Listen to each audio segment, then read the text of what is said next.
Estamos no ar com o Santo Cervejeiro neste sábado maravilhoso nos canais 24, 524 da NET no YouTube, Facebook, site, Twitter, para todo o planeta, para todo o país, meu amigo. Santo hoje está maravilhoso com as imagens de Rivelino, nosso craque, demonstrando toda a sua habilidade nas lentes da RDC TV. Hoje o Santo está maravilhoso, meu amigo. Nós vamos ter Mariano Rodrigues, coordenador do curso técnico em cervejarias da Univates. E também teremos Cristiano Bonetti, o produtor de hidromel. Então o Santo Cervejeiro tá maravilhoso, meu amigo. Do alto! Que momento! Também estava com saudade de ti, do alto. Hoje, neste sábado maravilhoso, sentiu minha falta, do alto? Pish. Não faz isso! Que maravilha! Então, meu amigo Santo Cervejeiro está começando mais bonito do que o Ragnar Lodbrok dos Vikings. Começou o Santo Cervejeiro. Vai, vinheta!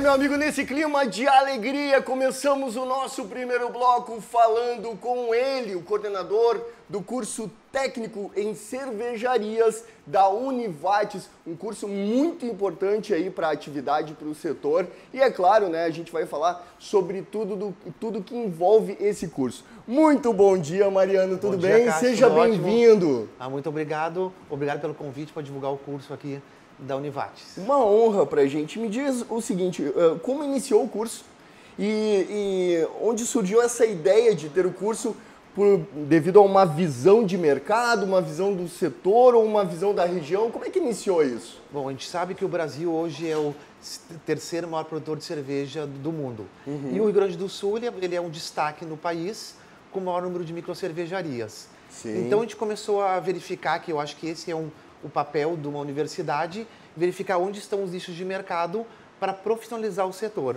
E o Vale Taquari, ele tem um grande número de microcervejeiros produzindo artesanalmente. Não se tem um dado oficial, mas acredita-se que existe mais de 1.000 microcervejeiros. Claro que muitos deles fazendo de uma maneira assim mais como hobby, não? Claro. Exatamente isso. Então nós começamos a ver que tinha um nicho que nós precisamos ajudar a profissionalizar o setor. Uhum. Tá? Precisamos melhorar essa cadeia produtiva da cervejaria. E o curso, ele completa quanto tempo desde que surgiu? Quanto tempo que vocês estão trabalhando com o curso? A primeira turma que entrou foi em 2019, então ele é um curso... ele é recente, ele é recente, ele tem 1 ano, tá? É o primeiro curso técnico do Rio Grande do Sul. Que não legal. tem outro curso técnico de cervejaria no estado, então é exatamente isso que ele vem. Ele vem com essa ideia de profissionalizar o setor e ajudar a desenvolver, melhorar cada vez mais este importante setor que não é só para o Brasil, como para a região e para o estado. Quanto tempo que o aluno passa no curso para ele aprender e se tornar um técnico? O curso ele tem duração de 1.200 horas, então é um curso que ele é noturno, então o curso tu pode fazer em 1 ano e meio, 2 anos. Isso fazendo de 4 a 5 noites por semana. Mas o aluno, se ele não tem essa disponibilidade de fazer 4 noites por semana, ele pode fazer 2 noites por semana, só que o curso vai se alongar. Então o aluno pode adequar a sua demanda como ele tem disponibilidade de carga horária. E é evidente que a procura é muito grande, né? Porque é um setor que cresce, é um setor que tem um foco de mercado, que evidentemente é pujante, né? Ou seja, o número de alunos deve ser muito grande na Univates, né? Para esse curso especificamente. Sim, também. Nós estamos com uma procura bastante grande pelo curso. E é importante salientar que o curso técnico cervejeiro, que às vezes a pessoa imagina que vai só aprender a fazer a cerveja. Ele envolve toda a química da cerveja. A parte química, a parte microbiológica, nós também tratamos a parte ambiental. Claro que cervejas de pequeno porte não tem este problema de tratamento de resíduos, que não é exigido, claro. Só que nós damos esse suporte mostrando que se a cervejaria vai crescendo, nós temos que ter uma preocupação com o resíduo e também nós mostramos que além de cerveja, uma cervejaria pode, com os resíduos com que sobra do processo, ampliar a sua gama de produtos, tá? Sim. Então a gente tem esse curso, nós queremos mostrar para o aluno que ele pode se tornar um empreendedor. Então a gente deseja... Vocês trabalham com a linha de empreendedorismo mesmo. Ele Isso vai mesmo. criar o seu negócio, no caso Nós também. temos no final do curso uma disciplina que vai aprender todas as análises do processo, em que ele vai produzir uma cerveja e essa cerveja ele vai ter que fazer todo o quê?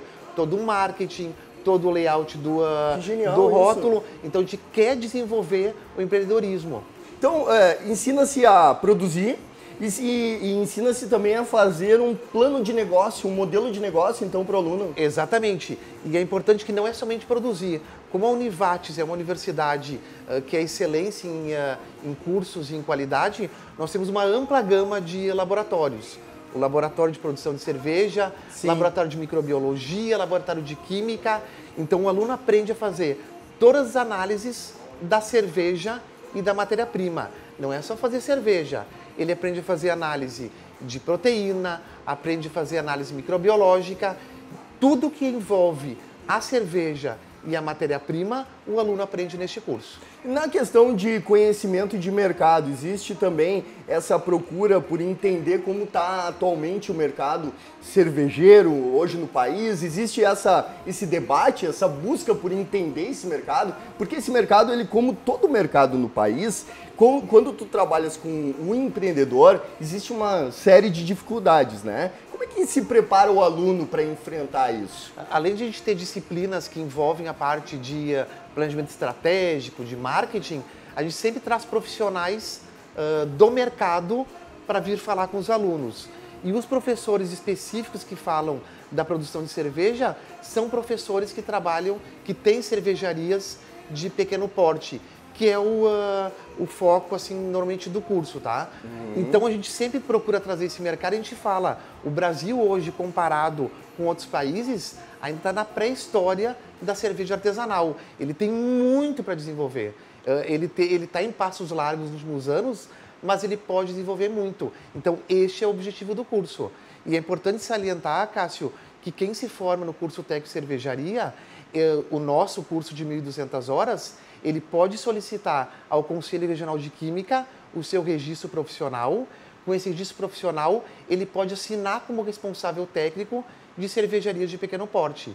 Então, ele é um curso profissionalizante, ele é um curso técnico. A gente não pode confundir com um curso livre de produção de cerveja. Tu acha que esse mercado, onde está crescendo de cervejarias, tu acha que além da questão do curso técnico, também precisa ter o que eu chamo de culturalizar o consumo da bebida hoje no estado, no país, para as pessoas entenderem que não é só uma atividade, ela faz parte da nossa cultura, da nossa história. Tu acha que isso é importante também, ajuda? Sim, toda essa parte a gente tem que desenvolver e até quando tu fala assim de cultura, havendo agora a produção de lúpulo em nossas regiões, a gente pode começar a desenvolver algumas cervejas características de nossa região. Uma cerveja tipicamente brasileira, tipicamente gaúcha e tornar a região um polo. Então Sim. isso é bastante importante. A questão, uma das questões que há um tempo atrás, vamos voltar em 2014 mais ou menos, eu estava falando com alguns cervejeiros que eram de outros estados e existia uma dúvida se o mercado aqui do Rio Grande do Sul ia ser caracterizado por um estilo específico. Por exemplo, cervejas de alta gravidade, né? Tu achas que isso vai ser uma tendência? Por exemplo, a região do Taquari produz aquele estilo, a região perto de Gramado e Canela produz outro estilo, região de Porto Alegre, metropolitana, outro estilo. Tu acha que isso pode chegar a um momento onde cada região seja reconhecida pelo seu estilo, tal como a indicação geográfica no vinho?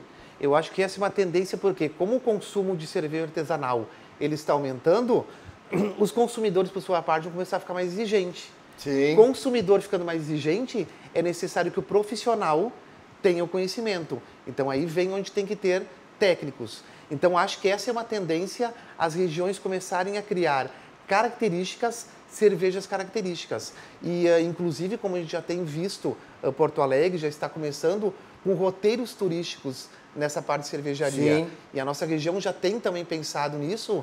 Então acho que essa é uma tendência, esse é um grande nicho para um futuro, e eu acho que um futuro bastante próximo.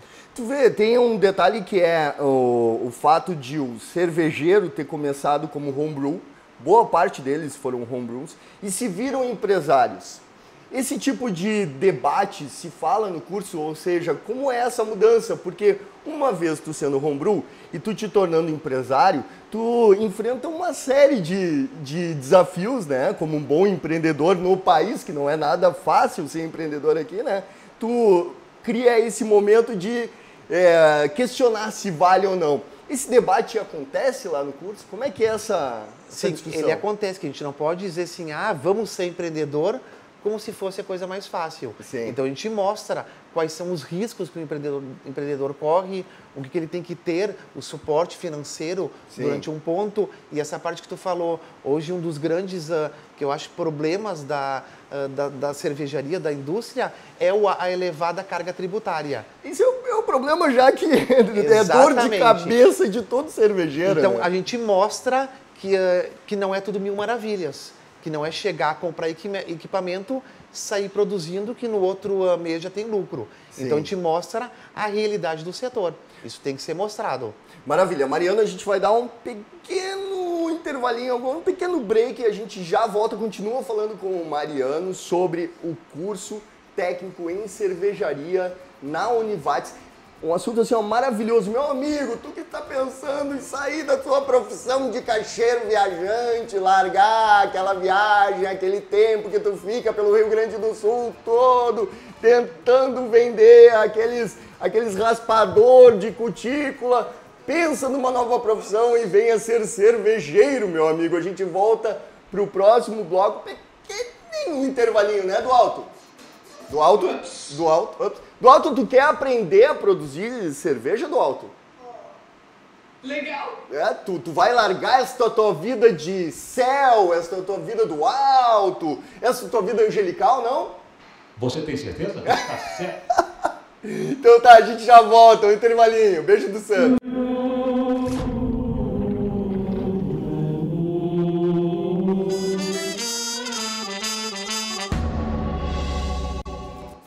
Meu amigo, estamos de volta neste sábado maravilhoso falando sobre o curso técnico em cervejarias na Univates. A gente vai continuar falando com o coordenador do curso, Mariano Rodrigues. E é claro que a gente vai continuar falando, só que nós não vamos beber uma cerveja hoje. Nós vamos degustar o hidromel que o Cristiano Bonetti trouxe pra gente. E é claro, a gente vai tentar assim, fazer aquele teste até quanto a gente vai conseguir falar sem enrolar a língua enquanto a gente degusta. Brincadeira, a gente vai degustar naquela máxima, beber menos, beber melhor.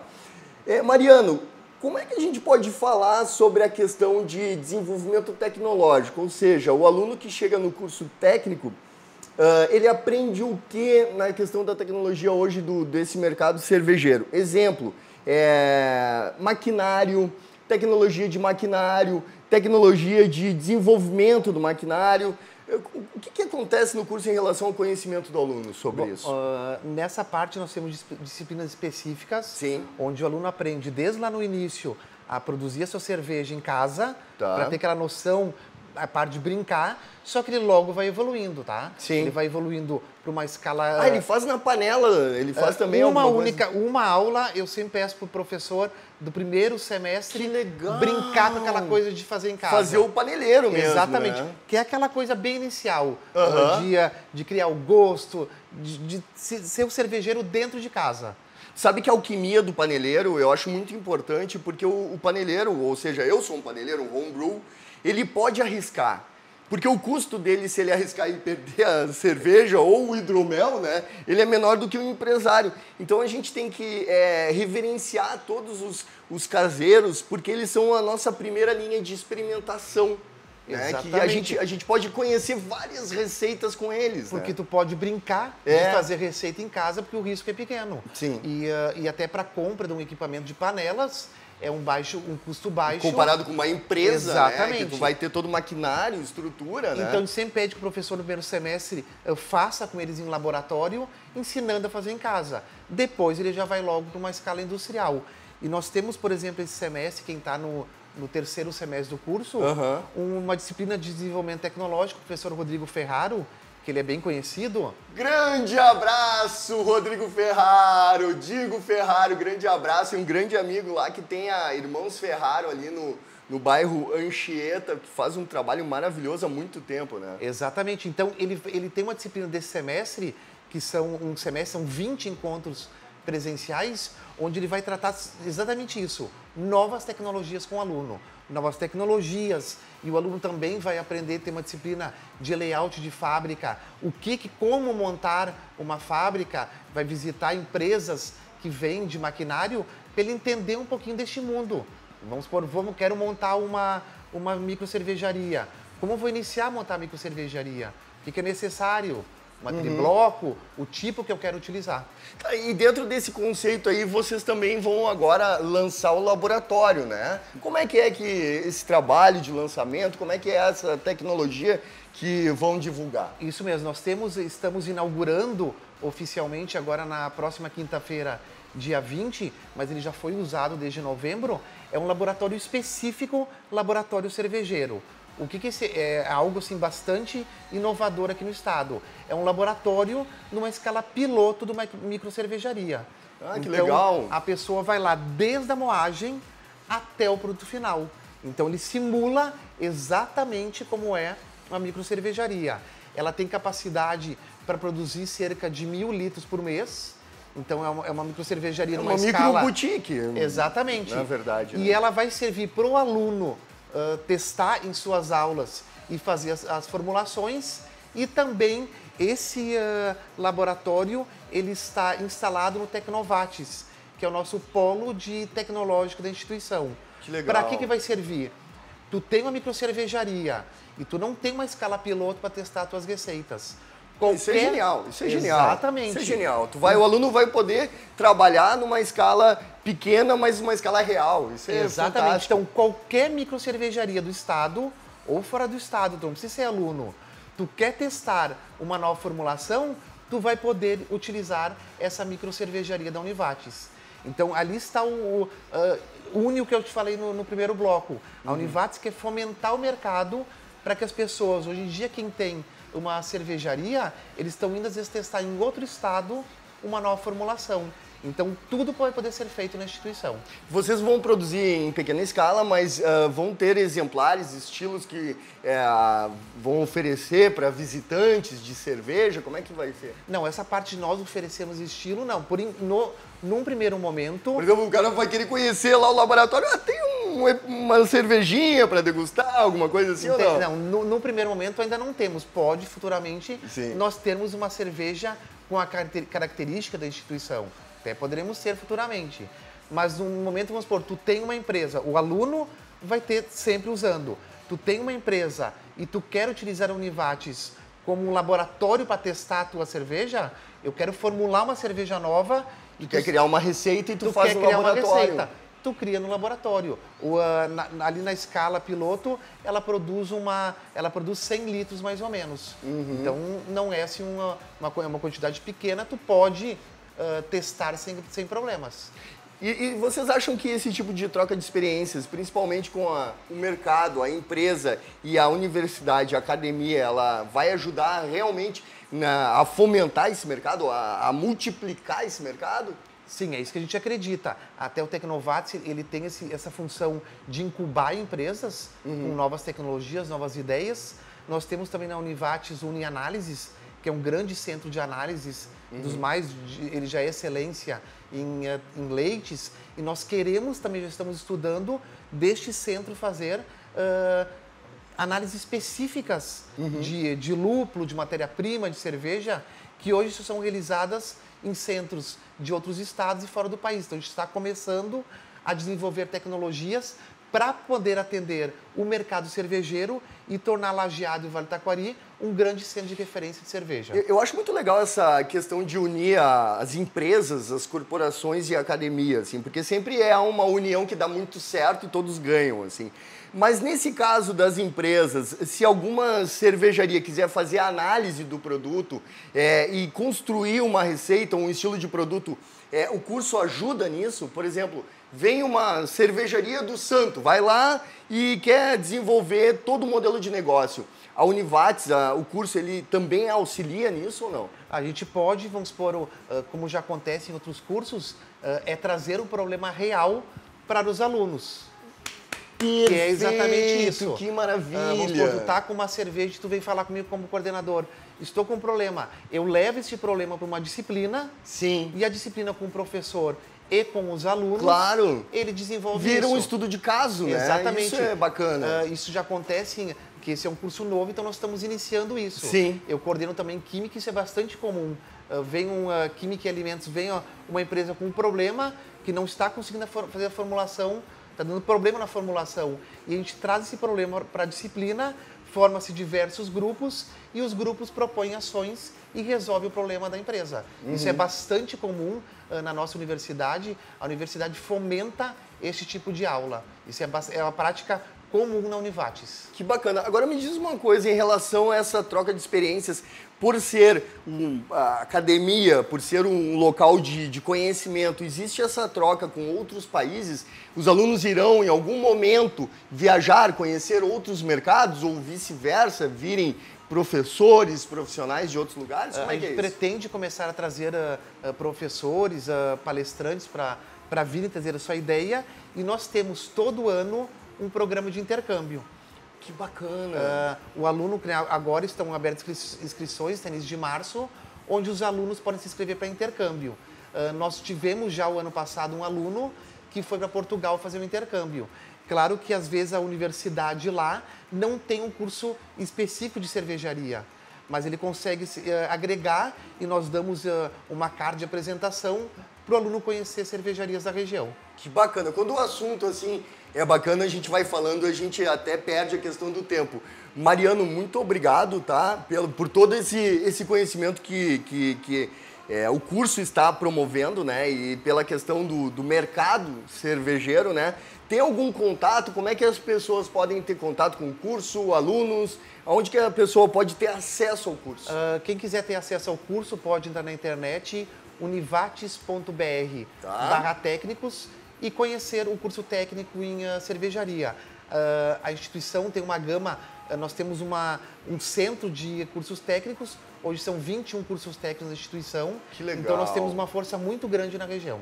Parabéns pelo trabalho, Tá, parabéns para a Univates, parabéns assim pelo protagonismo, isso emociona a gente porque é tão bom a gente ver esse mercado se desenvolvendo, crescendo, o protagonismo é necessário e eu sou um fã, eu sou um grande fã da academia, do trabalho científico, do trabalho de desenvolvimento e eu acredito que é só sucesso deste momento em diante aí, desde que surgiu o curso técnico. Tá, muito obrigado pela oportunidade, então. Maravilha. Parabéns. Gente, nós vamos para um breve intervalo e já voltamos. Eu vou tomar um golezinho de hidromel agora para dar aquela esquentadinha que o próximo convidado é o Cristiano Bonetti. Ele trouxe um hidromel venenoso aqui pra gente. Vou aproximar aqui, ó, do alto, ó, sem ter inveja. Aqui, ó, um golezinho. A gente vai pro intervalo, já voltamos.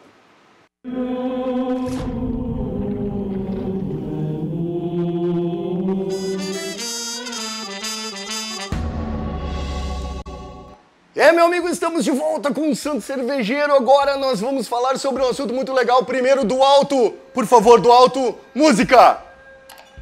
Música do alto. Vou tentar agora fazer o meu momento viking.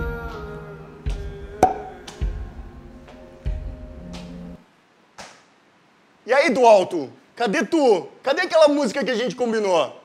O do alto agora ele tá com inveja, porque ele quer beber hidromel e diz que ele não vai beber. Ah, música! Que horror eu dançando, meu amigo! Que horror eu dançando! Minha filha deve estar pensando assim, meu Deus, meu pai tá dançando na TV. Aí os meus familiares olham assim, esse rapaz que estudou jornalismo, 4 anos para estar dançando, mas nós vamos dançar. Põe a música aí do alto! Do alto, do alto. O do alto me quebra, né? Do alto, fala comigo. Do alto. Por que tu não tá conseguindo botar a música do alto? Tu tá de mal comigo? O Rivelino tá me dizendo assim, ó, peraí que ele tá com problema na música. Tu tá bem aí, Rivelino? Tá tudo legal, Rivelino? Diz sim ou não pra mim, Rivelino. Ups! Ups!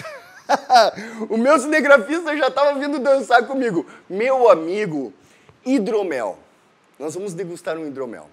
Tem 4 garrafinhas ali. A gente deve degustar, assim, pelo menos um pouquinho de cada. Média de álcool ABV ali deve ter uma média de 11 a 16 de álcool. Imagina, sábado ao meio-dia, quase meio-dia. Imagina como é que vai acontecer o final do programa do Santo Cervejeiro. Então, do alto, pelo menos assim, do alto. Já que tu me derrubou 2 vezes na minha dancinha, agora neste momento vamos bater palmas para o nosso entrevistado, Cristiano Bonetti!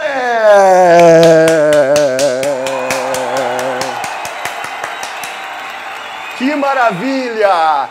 Cristiano Bonetti, ele é o presidente da Associação Sul-Brasileira de Produtores de Hidromel. Não é mole não, rapaz, aqui entende, meu amigo. Tudo bem, Cristiano? Tudo Seja jóia, muito Cássio. bem-vindo. Muito obrigado. Tu acha que foi muito parecido com os Vikings a minha dancinha ou Cara, nada a ver? Tá quase, né? Tá chegando lá. Tem Daí- futuro, tem futuro. Eu acho que a gente pode até pensar em pleitear uma vaga na série dos Vikings, né? né? Deixar um pouquinho a barba, raspar um pouco a cabeça, dá tudo certo. Que maravilha. Me conta, os Vikings também têm a sua parte aí no hidromel, né? Sim. Como surgiu o hidromel? Vamos dar uma história, contar um pouco da história pro pessoal aí. Então, historicamente, os povos nórdicos têm a tradição do hidromel, né? Os vikings, os celtas, os gregos, os romanos. Só que a gente tem isso desde os tempos dos homens das cavernas, na verdade. Porque não tem como tu dizer, porque não é que nem a cevada ou a uva que tu precisa plantar para ter em quantidade. O hidromel tu consegue encontrar naturalmente na natureza, Entendi. né? Espontaneamente. Então, tipo assim, teve... Os nômades pegaram, passaram numa colmeia num ano, no outro ano chegaram lá, pegaram o mel de novo, estava diferente, acharam bacana. Opa. O que aconteceu? Provavelmente fermentou sozinho, né? Só que a gente tem registros mais antigos, datam de mais de 2000 anos antes de Cristo, dos chineses, egípcios tiveram, né? Etiópia tem hidromel tradicional também. Brasil tem, não é bem um hidromel, mas é uma bebida à base de mel do que os indígenas Sim. tomam há muito tempo. Então, é uma história muito ampla e para ficar explicando, assim, é bem... Sim, a gente vai demorar bastante mais de um tempo. programa para explicar, né? Muito mais. Mas me explica sobre, primeiro, o papel da associação e a questão da produção. O hidromel, ele também está próximo a esse mercado de cervejas, me parece que os dois andam meio juntos, assim. Isso. Como é esse mercado? O mercado de hidromel no Brasil ainda é meio novo, né? Sim. As pessoas conhecem muito justamente por conta dos vikings, da cultura de fantasia, dos jogos de RPG, né? Mas ele caminha... Vou te junto, servindo claro, por nesse favor. momento. Ele caminha assim junto com o mercado cervejeiro, né? Lá nos Estados Unidos ele anda muito junto com o mercado cervejeiro, né? Aqui, como ainda está engatinhando e mesmo Sim. o nosso próprio mercado cervejeiro ainda é relativamente novo, Sim. né? Então tem muito chão pela frente. E a associação, na verdade, é para ajudar, assim como a gente tem as acervas, Sim. né? A associação é para ajudar o produtor caseiro de hidromel a ganhar conhecimento, a conseguir produzir melhor sua bebida, trocar ideia, confraternizar, né? Então a gente é uma associação que une os 3 estados e a gente tenta sempre que possível organizar encontros, cursos, palestras e a gente tem uma vez ao ano um concurso nacional de hidroméis Que ótimo. que esse ano aconteceu agora em 2019 aqui em Porto Alegre. Sim. E ele serve tanto para caseiros quanto para profissionais. Foi uma porta que a gente abriu visto que já tem bastante gente se profissionalizando. Nesse caso, o hidromel, ele também é importante lembrar que me corrija se eu estiver errado, uma das grandes características para se produzir o hidromel é paciência. Exato. Por quê? Exato. O hidromel, ele ficou bem conhecido, que nem esses exemplos que eu trouxe aqui, por ser mais alcoólico. Então, o processo de feitura do hidromel... Aproveitar e degustar um pouquinho. Esse aqui é o mais leve, tu havia falado. Esse aqui é o dos que eu trouxe é o mais leve, ele tem 12%. E ele é um hidromel tradicional, né? Ele é feito só com mel, mais sequinho, né? E aí os outros têm outros ingredientes, porque a graça do hidromel é tu poder, assim como na cerveja tem vários estilos, tu pode colocar o que tu quiser dentro, desde que fique bacana, né? E que agrade ao teu paladar. Mas... A gente estava falando sobre o tempo, Isso. o tempo ele vai variar bastante conforme o teor alcoólico e o teu cuidado de produção. Entendi. Hoje em dia já se consegue fazer o que é chamado de session mid, que é os hidroméis mais leves, que variam ali entre 4% e 8% de álcool.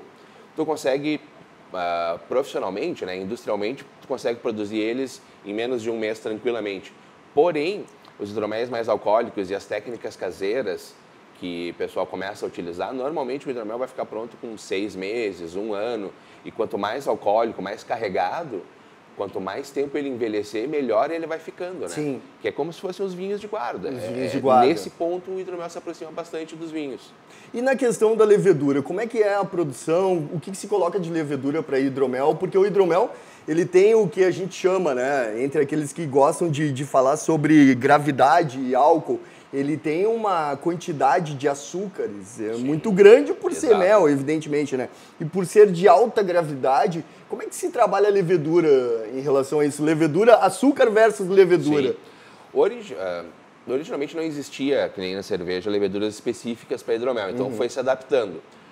Por conta do teor alcoólico, se adaptou muita coisa do vinho, porque a tolerância alcoólica era maior. Sim, né? evidente. Então se usa bastante, aí o pessoal acostuma. Porém, hoje em dia já existem leveduras específicas para hidromel, inclusive brasileira. Que legal. Já tem. E o ideal é tu adaptar a levedura conforme o que tu quer para o teu hidromel. Como tu não tem parâmetros rígidos, né? Se tu for seguir o BJCP, por exemplo, né? Tu tem as grandes categorias, mas ele não tem assim ingredientes específicos. Só pode usar isso, só pode usar esse mel, essa fruta, né? Claro que dentro de cada categoria tem, mas não fala nada sobre levedura, sobre tipo de levedura. Então tu pode brincar como tu quiser. Se tu quiser usar levedura de cerveja, de vinho, de cidra, pode criar uma cepa nova. Tu pode criar uma cepa nova, que é o que está acontecendo. Com a demanda crescente por produtos para hidromel, que aconteceu, alguns laboratórios desenvolveram cepas específicas para hidromel. Normalmente elas são bem atenuantes, né? A maioria delas atende entre até 16%, 18%. Certo. Nesse caso, vocês também incluem algum tipo, como na cerveja tem o lúpulo, o que se coloca no hidromel para algum sabor específico, alguma outra especiaria? Tu tem basicamente 4 grupos grandes, que é como está dividido o BJCP. O tradicional, que vai só mel. Tá. O que vai frutas, que aí é só fruta. O que vai especiarias. E o outro que daí entra o que vai malte, os experimentais, os históricos, né? Então, assim, tu realmente pode colocar o que tu quiser dentro. Sim. Né? Só que tu tem que saber colocar para não passar. E é importante também o mel estar presente. Mesmo que tu tenha outros ingredientes, o mel tem que estar presente. Sim. Né? Não só em questão de açúcar e tudo, mas característica. Até porque a gente está falando de hidromel, né? A base é o mel. Tem que ter essa presença no aroma, no sabor. Em questão de quantidade, a proporção para quanto de hidromel, quanto de mel se utiliza, para quanto de garrafas, como é que é isso? Tu tem algumas proporções básicas, né? Que seria 1 para 3, 1 para 2, 1 para 1, né? 2 para 1, que seria as quantidades de mel e água, né? 1/3 de mel para 2/3 de água, ou 3/3, 1 para 1, enfim.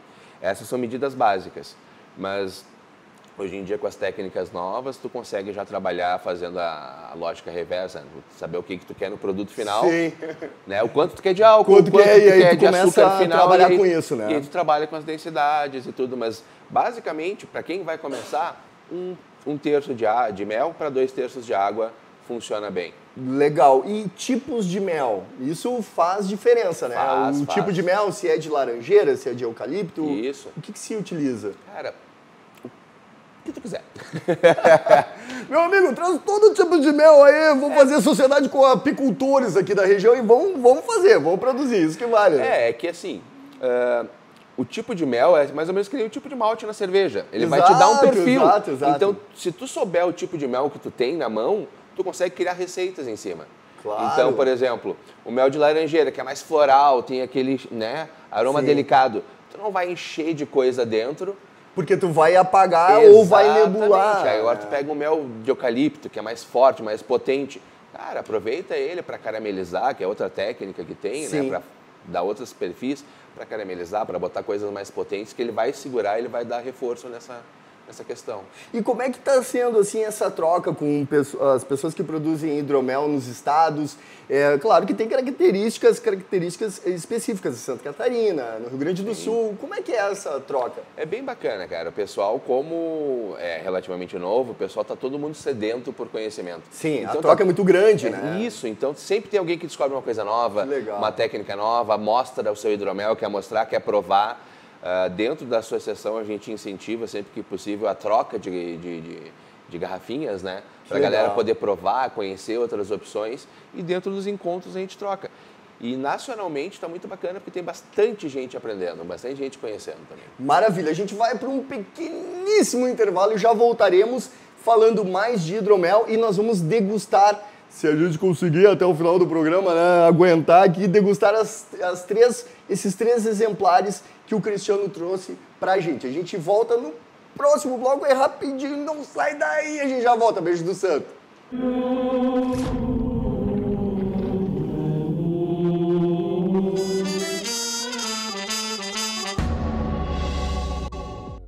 E meu amiguinho, estamos de volta neste sábado agora falando sobre hidromel aqui no Santo. E olha, é muito legal porque é uma lição atrás da outra. A gente está aprendendo um monte com o Cristiano Bonetti e agora a gente vai mostrar os estilos, os tipos de...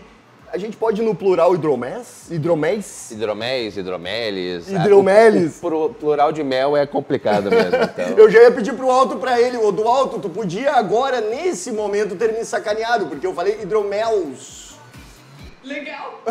O do Alto não tá... Tu tá com ciúmes porque tu não vai beber hoje aqui, né, do Alto? Mas vamos lá, voltando aqui. Então, quais os estilos que nós temos e o que a gente pode falar de cada um? É claro que a gente vai experimentar cada um deles, né? O que a gente pode falar do mais leve para o mais forte? Bom, esse aqui então é o hidromel tradicional, ele é só mel. Só mel. Isso. Ele é seco, né? O que muita gente acha que o hidromel vai ser sempre doce, ele não precisa ser doce. Não, realmente, ele é realmente seco. Né?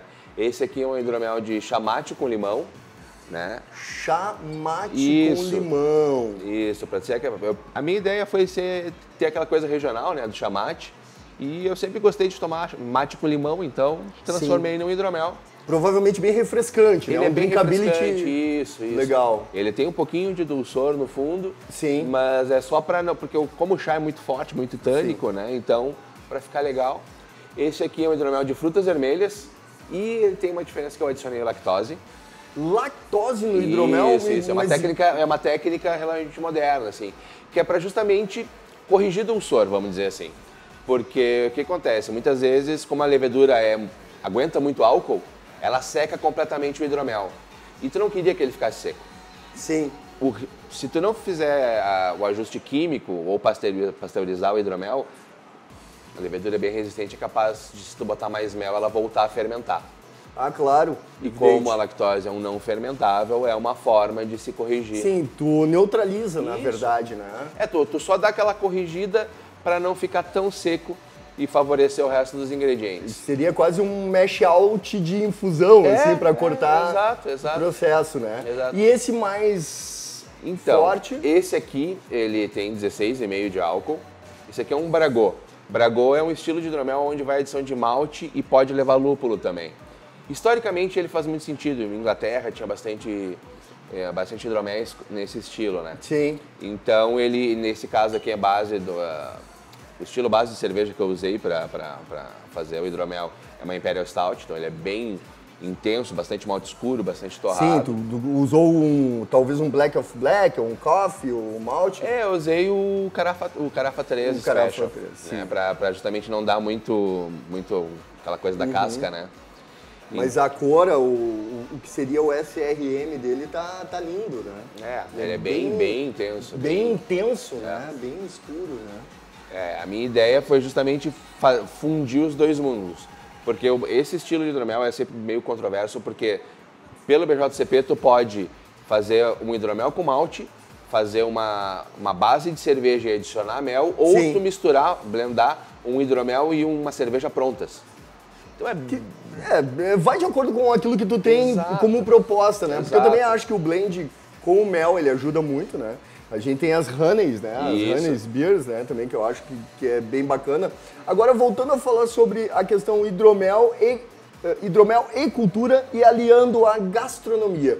O que a gente pode acrescentar na gastronomia? É uma gastronomia viking? A gente vai estar com nós, o Asterix e o Obelix com um javali aqui, como é que é isso? Não, tu pode fazer as harmonizações seguindo basicamente as mesmas regras que tem no mundo do vinho, né? Algumas coisas do mundo da cerveja, mas basicamente quanto mais leve, carnes mais leves, saladas. Segue a né? premissa normal de uma Isso. cerveja. E quanto mais potente, carnes vermelhas, molhos mais fortes, né? Para coisas mais gordurosas, que é para poder ter o contraste ou às vezes até a semelhança, né? Um complementar Sim, o outro. um complemento. Esse aqui, por exemplo, tu tomar junto com uma sobremesa, um bolo de chocolate, um brownie, ficaria perfeito. Perfeito, claro, né? Até porque ele tem um teor alcoólico maior e, evidentemente, a gente sente esse choque entre o açúcar e o álcool. Seria isso. Maravilha. Vamos começar, então, o trabalho triste aqui que é degustar. Este aqui, então, é o que tem o chamate, limão. Isso, Eu vou chamate, servir limão. um pouquinho para mim e um pouquinho para o meu amigo Cristiano. Existe uma dosagem ou é o bom senso mesmo do tipo assim, se tu tomar um copo inteiro, tu não vai levantar, então... É mais ou menos o bom senso. Mais ou menos o bom senso. Tradicionalmente se usa muito, ou tu usa a questão viking, nórdica, tradicional, que seriam os chifres, canecos, tem os meiser, que é tipo uma cumbuca tradicional legal, de se usa tomar. também. Isso. Né? Principalmente em bar temático, em lugares assim, festas medievais, tem bastante isso. Sim. Ou então tu acaba trazendo para o mundo do vinho, que é a taça e tudo mais, ou no caso da cerveja, as taças belgas, alguma coisa assim que bacana. Que seriam as taças mais para bebida mais alcoólica, né? Eu assisti uma série, agora fazendo o spoiler, é a Ragnarok. Sim. Que tem uma cena que eles estão consumindo uma bebida, que eu acredito que seja hidromel, no chifre. Isso. Eu acho essa questão cerimonial tão bacana, né? Porque a gente remonta os nossos ancestrais, né? A nossa Exato. história de cultura, gastronomia e conhecimento sobre o hidromel, né? Sim. Hoje em dia a gente tem muito essa coisa porque é fantasia, tá na moda usar o chifre, usar a roupa, mas para eles era uma forma fácil de se ter um recipiente para bebidas, né? Sim. Então, fácil, prático e que estava à mão na época. exato. Também, né? Uma das origens do hidromel pode ser a história do saco mágico, né, que brincavam, que na verdade se usava bexigas de animais para transportar água, se achava uma colmeia, tirava a água, botava o mel para dentro, e aí virava hidromel, então eles já bebiam ali mesmo. Então tem bacana. várias coisas que podem ser legal. usadas. Como é forte o aroma que a gente sente, assim, forte que eu digo, a gente sente logo o mate aqui, né? Isso. A base dele, ao invés de usar água e fazer uma infusão eu faço o chá antes e aí eu uso esse chá como uma base líquida do hidromel. Incrível. Sabor Obrigado. incrível. Tu sente uma série de... É um parque de diversões de sabores que tu sente, porque tu sente especiarias aqui, tu sente o chá, tu sente o limão.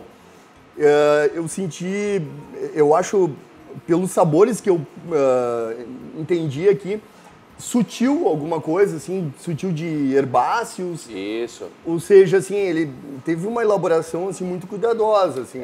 Esse herbáceo, esse condimentado, ele vem da base do mel.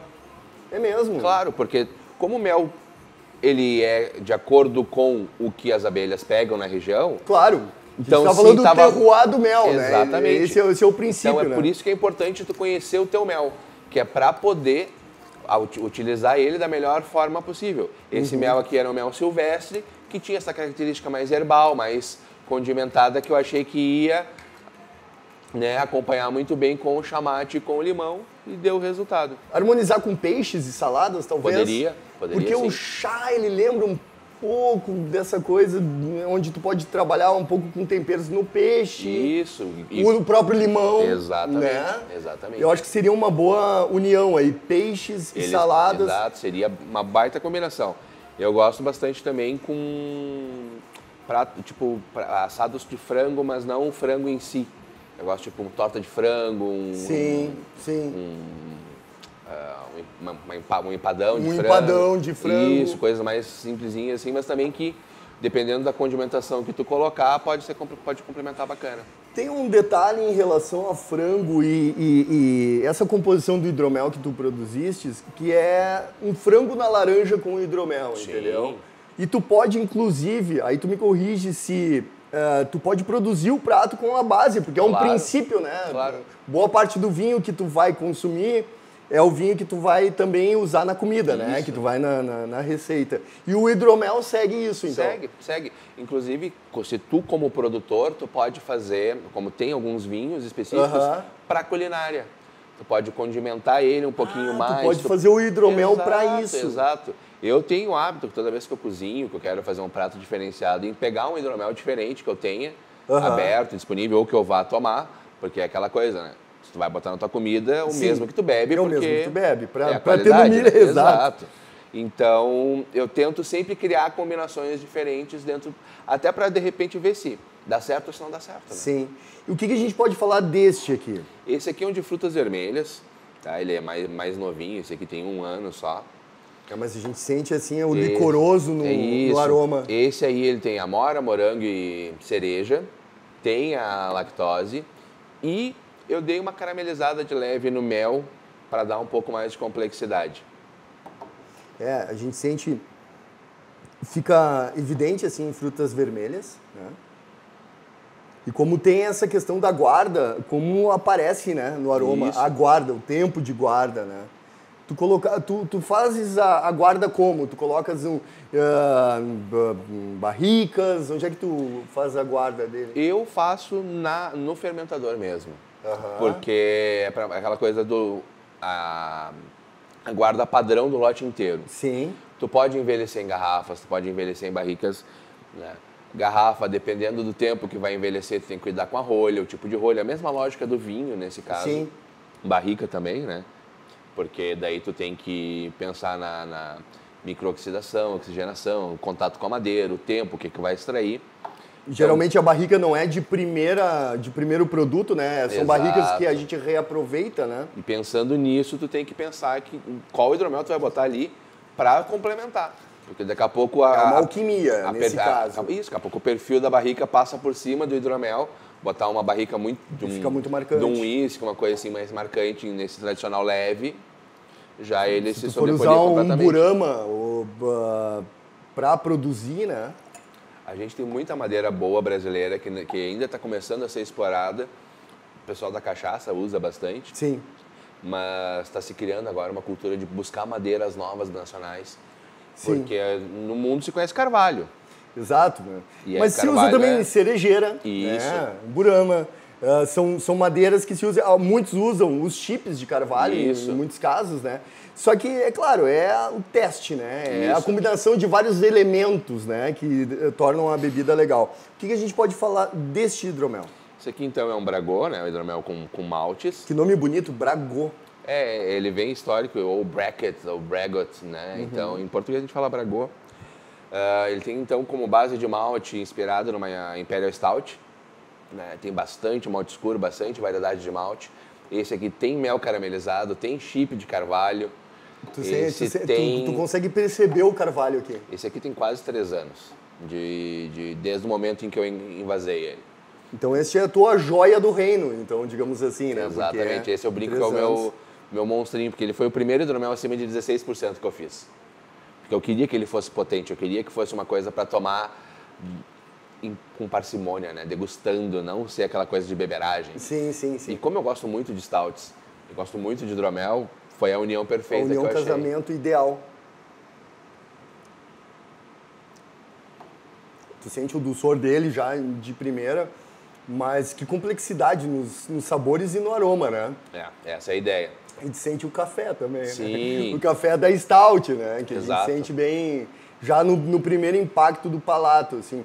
O que a gente poderia sugerir? Tu já falaste em doce, mas e um prato salgado? O que a gente poderia trabalhar com esse hidromel? Tanto na hora de fazer o prato, como na hora de consumir o prato. Eu substituo, por exemplo, se tu não tem a opção de defumar uma carne, eu substituiria a defumação pela adição dele Que legal. para fazer. Verdade, verdade. Porque a Combinaria questão da muito. madeira, do carvalho, Do carvalho, café, combina, água né? tostada, eu acho que combina bem. Maravilha. Depois dessa aula, meu amigo, o Santo vai se despedindo, né? A gente vai ficar aqui nesse trabalho árduo, triste, degustando hidromel. Olha a alegria. Meu amigo, o cara estuda 20 anos na vida para depois poder degustar hidromel. Que felicidade, meu companheirinho. Olha, vou te dizer, que sábado maravilhoso. Então, o Santo vai se despedindo devagarinho. Eu vou primeiro agradecendo. Eu que agradeço Cristiano, a oportunidade. Obrigado pela aula, obrigado pelos ensinamentos, assim. Acho que todos que gostam muito aprenderam muito hoje, né? Que bom. E se alguém quiser participar da associação, como é que faz? A gente tem a página na internet, né, que é ashbrasil.com.br, tem página no Facebook, né, pode me procurar também nas mídias, que aí a gente facilita o acesso. Legal. E aí, e todo ano, normalmente em outubro, tem a Copa Calyx, quem tiver os seus hidroméis e quiser um feedback, inscreve, participa, porque é muito bacana ter essa resposta. Maravilha. Então, gente, o Santo vai indo. Um beijo do Santo nesse sábado maravilhoso. Eu fico aqui degustando hidroméis. Beijo do Santo. Tchau!